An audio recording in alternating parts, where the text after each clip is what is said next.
भगवान का चरणामृत भक्त पीते हैं। हम सब भगवान का चरणामृत पीते हैं ना, और भगवान के चरणामृत पीने की महिमा क्या है? यदि कोई व्यक्ति नित्य प्रति भगवान का चरणामृत पिए तो उसको कभी किसी मां के गर्भ में नहीं आना पड़ता। फिर भगवान के चरणामृत की महिमा बतलाइए। और फिर सुखदेव जी ने कहा कि भक्त तो अपने भगवान का चरणामृत पीते हैं, लेकिन भगवान किसका चरणामृत पीते हैं? तब श्री सुखदेव जी कह रहे हैं कि भगवान अपने भक्तों का चरणामृत पीते हैं। कहां पिया है? तो भक्तों के चरणामृत की महिमा सुनाने के लिए यहां सुदामा जी का चरित्र सुनाया है। यहां चरणामृत पिया है भगवान ने। सुदामा जी कौन है परिचय दिया है, यहां नाम नहीं लिखा। फिर सुदामा जी क्यों कहते हैं? क्योंकि सुदाम, जिसके पास सुंदर दाम है। सुंदर दाम क्या है? सुंदर संपदा क्या है? केवल और केवल भगवान ही सुंदर संपदा है। ये सब लौकिक संपदा, लौकिक समृद्धि तो सब यहीं की है केवल, लेकिन जो सबसे सर्वश्रेष्ठ दाम है वो तो श्री कृष्ण है। इसलिए इनका नाम सुदामा कहा है। कृष्णस्यासीत सखा कश्चिद ब्राह्मणो ब्रह्मवेत्तमा विरक्तेन्द्रियार्थेषु प्रशांतात्मा जितेन्द्रिय। सबसे पहला संबोधन लिखा है कृष्णस्यासीद सखा कश्चिद। भगवान के सखा हैं। मैंने कई बार कहा भगवान से कोई संबंध बना लो। श्री कृष्ण सुदामा जी के कौन हैं? सखा हैं। सखा किसको कहते हैं? किसको कहते हैं? सह खादती सह खेलती सा सखा। जो साथ में खाए साथ में खेले वही सखा है। मित्र अलग होता है। मित्र कभी कभी मिलता है, लेकिन सखा साथ में खाए साथ में खेले साथ में सोए वो सखा है। भगवान श्री कृष्ण सखा हैं। दूसरा परिचय दिया है ब्राह्मण है।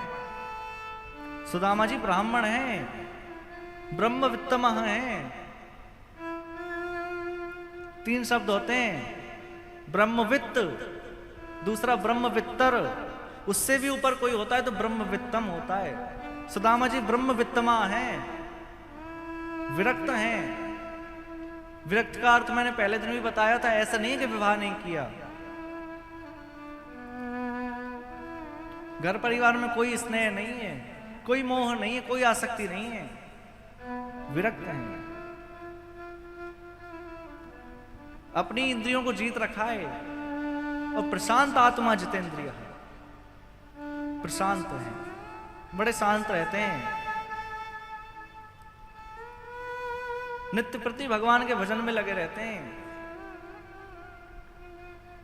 और इतना भजन करते हैं, इतना भजन करते हैं, कई कई बार तो सुदामा जी की समाधि टूटती नहीं है। एक दिन से दूसरा दिन हो जाता है, भजन में लगे रहते हैं। और इनसे भी ज्यादा यदि कोई श्रेष्ठ है तो वह इनकी पत्नी सुशीला।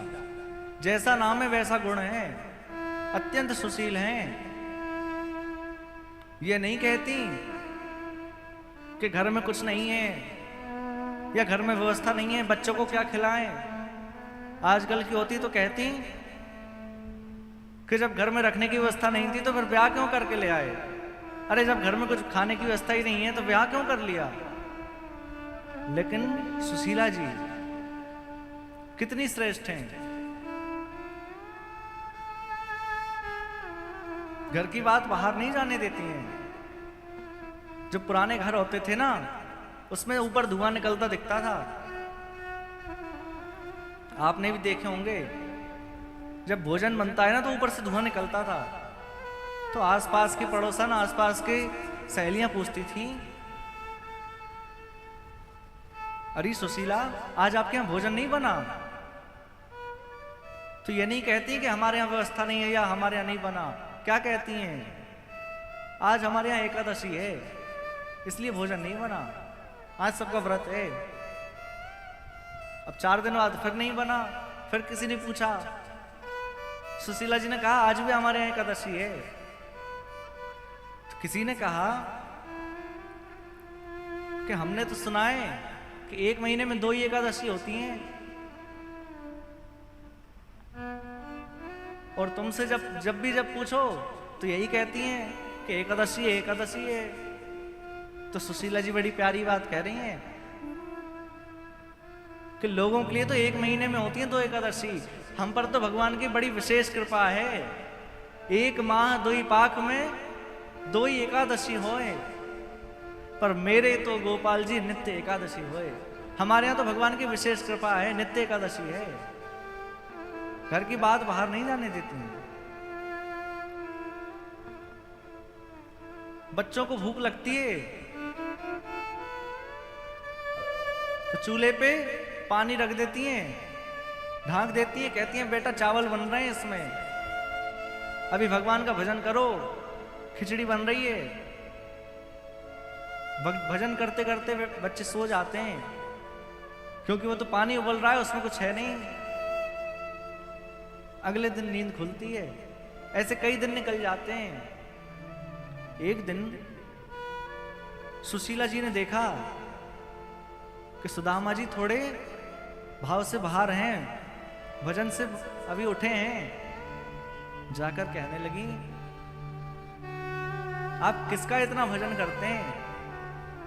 सुदामा जी ने कहा कि मैं कृष्ण का भजन करता हूं।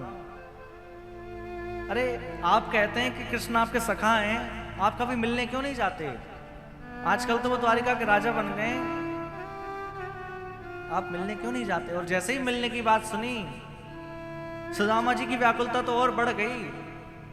श्री कृष्ण के दर्शन के लिए अब तो व्याकुल होने लगे।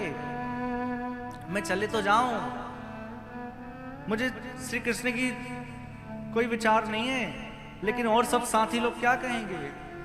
बताओ कैसा मित्र है श्री कृष्ण का, इसलिए मैं नहीं जाता हूं। सुशीला जी ने कहा आप जाइए, दर्शन कर आइए। सुशीला जी गईं, 4 घरों से 4 मुट्ठी चावल लिए और एक पोटली में बांध कर दे दिए, ले जाइए। क्योंकि राजा के यहाँ, मित्र के यहाँ, गुरु के यहाँ कभी खाली हाथ नहीं जाना चाहिए, कुछ ना कुछ लेके जाएं। सुदामा जी चावल की पोटली लेकर निकले हैं। पूष का महीना है, कड़ाके की ठंड पड़ रही है, पोरबंदर से निकले, द्वारिका जाना है, बड़ी ठंड है। कभी तो दौड़ने लगते हैं कृष्ण मिलन के लिए, कभी मूर्छित होकर गिर जाते हैं, फिर याद आता है अरे मुझे तो द्वारिका पहुंचना है, फिर दौड़ने लगते हैं। तुम्हारी याद आती है, बताओ क्या करें मोहन, तुम्हारी याद आती है, बताओ क्या करें मोहन। हमारी जान जाती है, बताओ क्या करें मोहन। हमारी जान जाती है, बताओ क्या करें मोहन। यही भाव है मन में, दौड़ते जा रहे हैं, गिर जाते हैं, फिर दौड़ने लगते हैं। सुबह और शाम आती है, रात भर वो रुलाती है। सुबह और शाम आती है, रात भर वो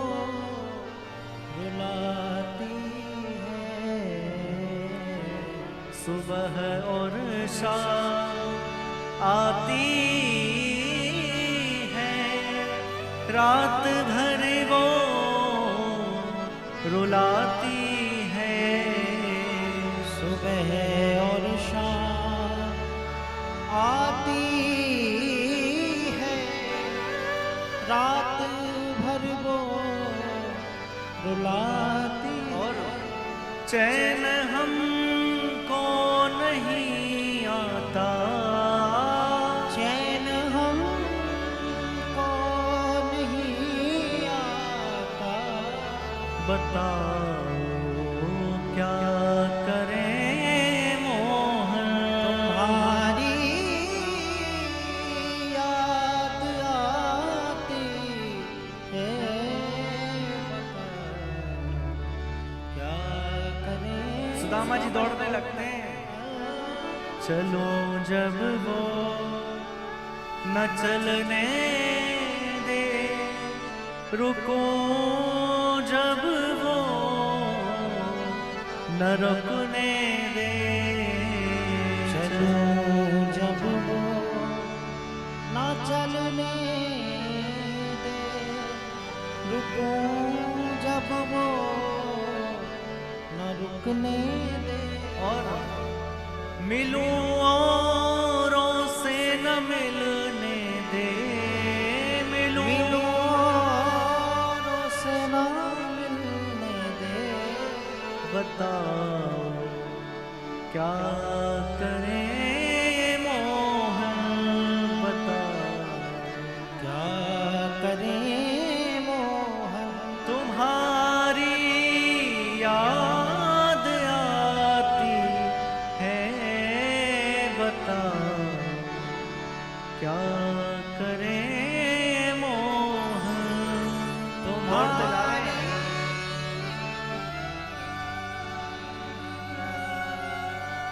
एक जगह तो मूर्छित होकर गिर गए।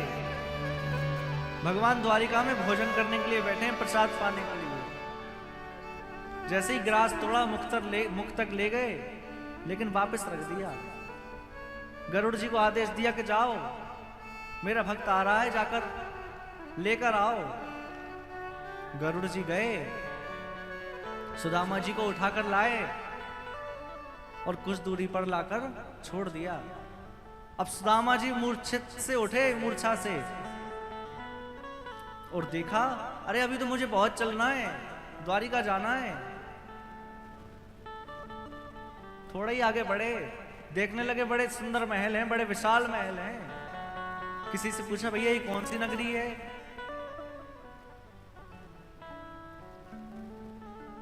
तो कहा कि द्वारिका है। अच्छा, द्वारिका आ गए हमें। अच्छा ये बताओ, यहां मेरा कन्हैया कहां रहता है? किसी ने कहा, कौन कन्हैया? यहां कन्हैया कोई नहीं रहता। अरे मैंने सुना है आजकल वो यहां का राजा हो गया है। अच्छा, आप हमारे कहीं महाराजाधिराज श्री कृष्णचंद्र भगवान का तो नहीं कह रहे हैं? हमने सुना है उनका भी नाम बचपन में कन्हैया ही था। सुदामा जी कह रहे हैं, हाँ हाँ, कहां मिलेगा वो? द्वारपालों ने कहा कि जितने महल दिख रहे हैं ये सब श्री कृष्ण के ही हैं, लेकिन ये जो बीच में विशाल महल दिख रहा है ना, ये श्री रुक्मणी जी का है।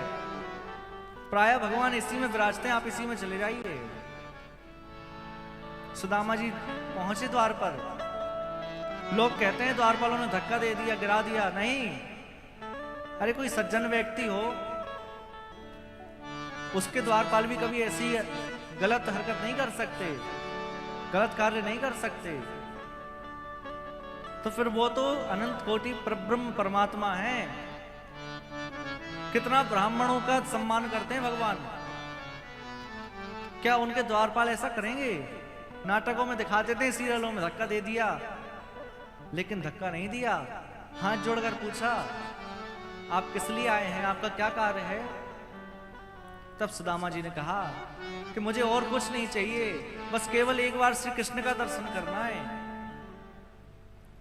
अगर सामने से ना हो तो किसी झरोके से दिखा दो, लेकिन कृष्ण का दर्शन करा दो। द्वारपालों ने कहा कि अभी महाराज भोजन कर कर फ्री हुए हैं, द्वारिकाधीश अभी भोजन करें, हो सकता है विश्राम कर रहे हो, हम आपकी सूचना पहुंचा देते हैं। अब जैसे ही सूचना लेकर गए, भगवान श्री कृष्ण से कहने लगे द्वारपाल, द्वार पर एक पागल सा व्यक्ति है। भगवान ने पूछा, तुम्हें कैसे पता कि वो पागल है? तो द्वारपाल कह रहे, ना उसके तन पे कोई कपड़ा है, ना पैरों में जूती है, नंगे पैर है, धोती भी फटी सी है, और केवल एक ही बात कह रहे हैं कि मुझे कन्हैया के दर्शन करा दो, कृष्ण के दर्शन करा दो, और अपना नाम सुदामा बता रहे हैं। जैसे ही सुदामा कहा, दौड़ पड़े भगवान, समस्त वस्त्र पीछे छूट गए,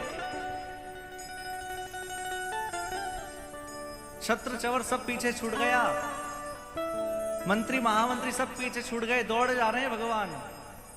पहला द्वार, दूसरा द्वार, तीसरा द्वार, सभी रानियां देख रही हैं कौन आ गया। चौथा द्वार, पांचवा द्वार, छठवां द्वार, सातवें द्वार पर सुदामा जी खड़े हैं। जाकर हृदय से लगा लिया और लाकर अपनी आसन पे बिठाया है। पहले तो बात नहीं करी, एक दूसरे को देखते रहे।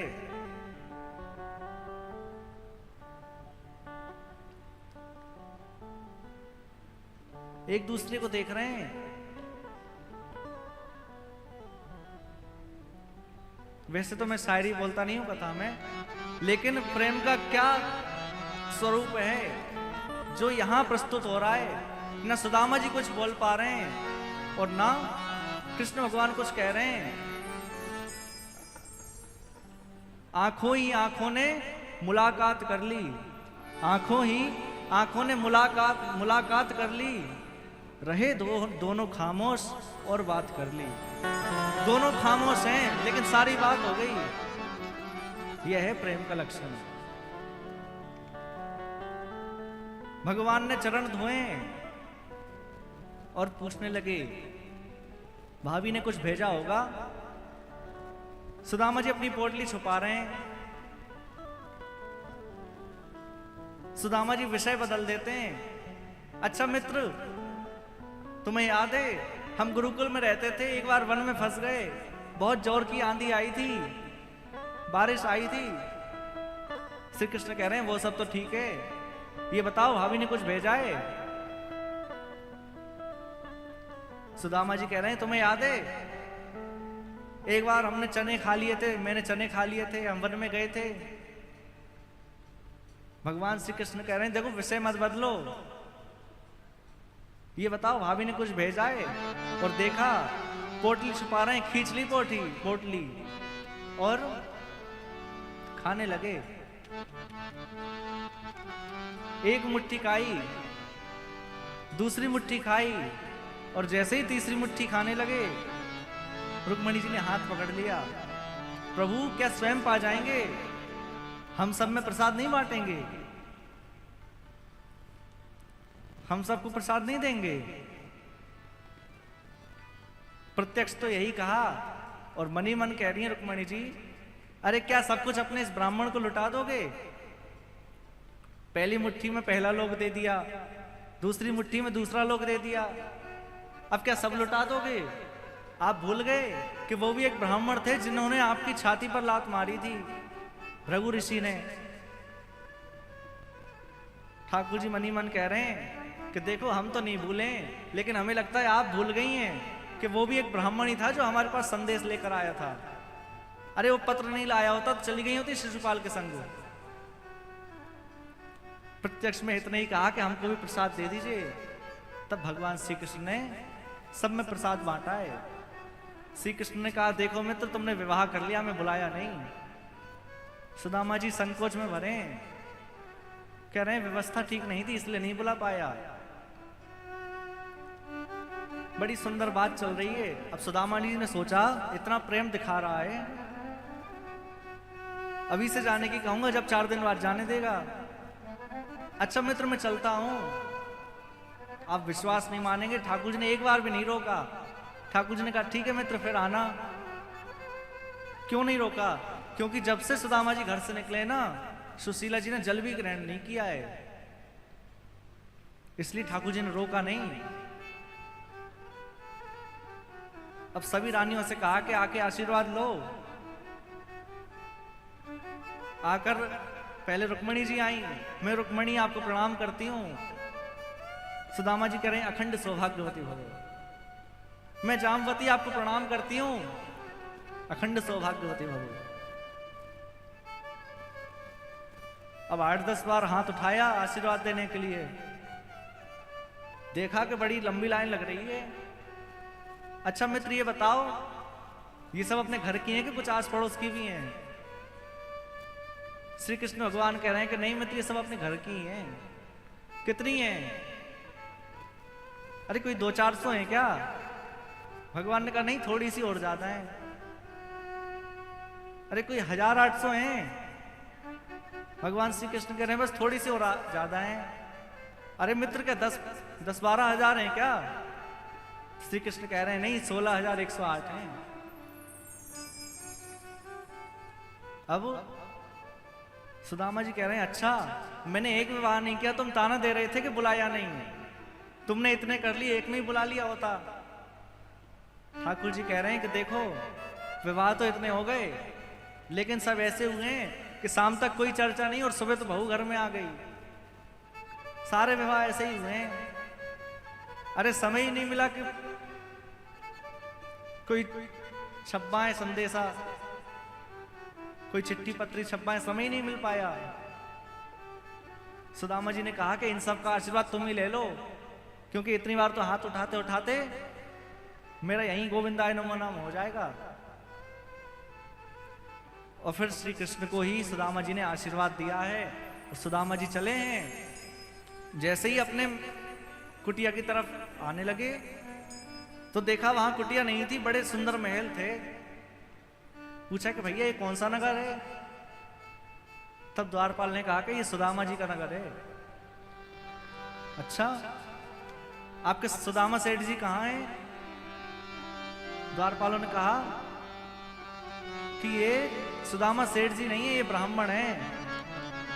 अच्छा, आपके ब्राह्मण कहाँ मिलेंगे? द्वारपालों ने कहा जब से हमारी नियुक्ति हुई है ना, तब से हमें भी दर्शन नहीं हुए आज तक। हमने सुना है द्वारिका गए हैं। सुदामा भी मैं ही हूं, ब्राह्मण भी मैं ही हूं, द्वारिका भी मैं ही गया था। अब पता कैसे चले? इतने में ही अंदर से सुशीला जी आ रही हैं, और जब माल आता है ना तो व्यक्ति थोड़ा अच्छा हैवी हो जाता है। आरती की थाल लेकर आ रही हैं। सुदामा जी ने सोचा कोई सेठानी होंगी, कहीं आरती करने जा रही होंगी, एक तरफ हट गए। सुशीला जी ने कहा प्रभु आप कहाँ हट रहे हैं, मैं आप ही की आरती उतारने आ रही हूँ। अरे सुशीला तुम हो? अरे ये सब क्या है?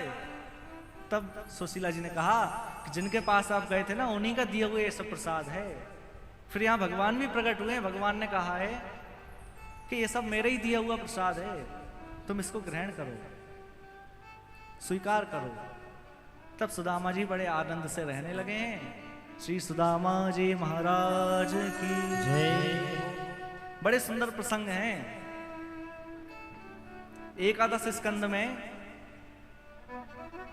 यदुवंश का विनाश, कैसे यदुवंश समाप्त हुआ है, उसका चरित्र सुनाया है। इतना बड़ा यदुवंश था, करोड़ों यदुवंशी हो गए थे। फिर उन सब का विनाश हुआ है। कुछ यदुवंशी छूटे हैं जिनसे आगे का वंश चला है। और एक बहेलिये के बाण को निमित्त बनाकर भगवान भी अपने सुधाम को प्रस्थान किए। और जैसे ही भगवान प्रस्थान किए, एक ज्योति तो गोलोक में चली गई और एक ज्योति श्रीमद् भागवत में विराजमान हो गई। आज भी इस श्रीमद् भागवत में श्री ठाकुर जी साक्षात विराजमान हैं। श्रीमद् भागवत महापुराण की जय। इसके बाद अनेक अनेक प्रसंग हैं।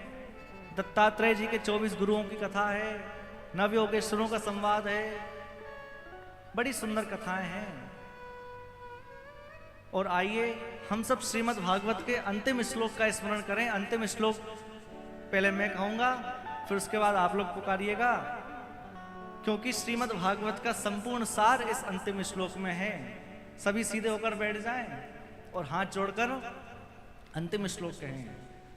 नाम संकीर्तनम यस्य, नाम संकीर्तनम यस्य, नाम संकीर्तनम यस्य, नाम संकीर्तनम यस्य, सर्व पाप प्रणाशनम, सर्व पाप प्रणाशनम, प्रणामो दुःख शमनः, प्रणामो दुःख शमनः, तम नमामि हरिं परम, तं नमामि हरिं परम। हरये नमः, हरये नमः, हरये नमः, हरये नमः, हरये नमः। हरये नमः। वाक्य पुष्पांजलि भगवत चरणों में समर्पित। और देखो, यदि कुछ गलत निकल गया हो ना, तो वो हमें वापस लौटा देना। जो आपको अच्छा लगे वही आप ग्रहण करके जाएं, क्योंकि कंपनी प्रोडक्ट निकालती है तो हमें पसंद आता है तो हम रखते हैं, और जो नहीं आता है वो वापस लौटा देते हैं। तो ऐसे ही जो हमारी कही गई बातें हैं, जो हमने कहा है व्यासपीठ पर, उनको अपने अंदर उतारें। और एक संत तो बड़ी अच्छी बात कह रहे थे कि महाराज जी, जब कथा पूरी होती है ना, तो आपने देखा होगा लोग कपड़े झटकार कर उठते हैं। हमने पूछा क्यों?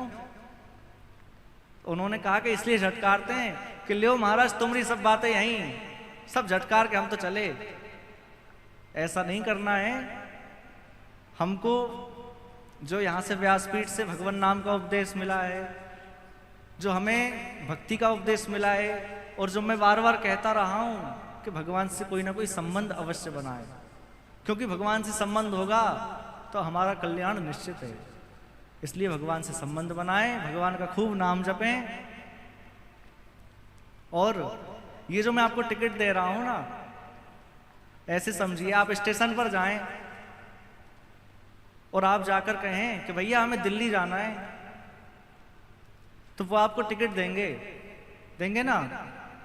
आप उनसे पूछे कि क्या आप कभी गए हैं दिल्ली, आपने देखा है दिल्ली कैसी है, तो वो व्यक्ति क्या कहेंगे कि हम दिल्ली गए हों या ना गए हों, इसका कोई मतलब नहीं है। लेकिन हम जो ये आपको टिकट दे रहे हैं ना, ये आपको दिल्ली पहुंचा देगा। इसी प्रकार हम कितने भगवान से जुड़े हैं, या हमने भगवान को देखा है या भगवान से मिले हैं, ये आवश्यक नहीं है।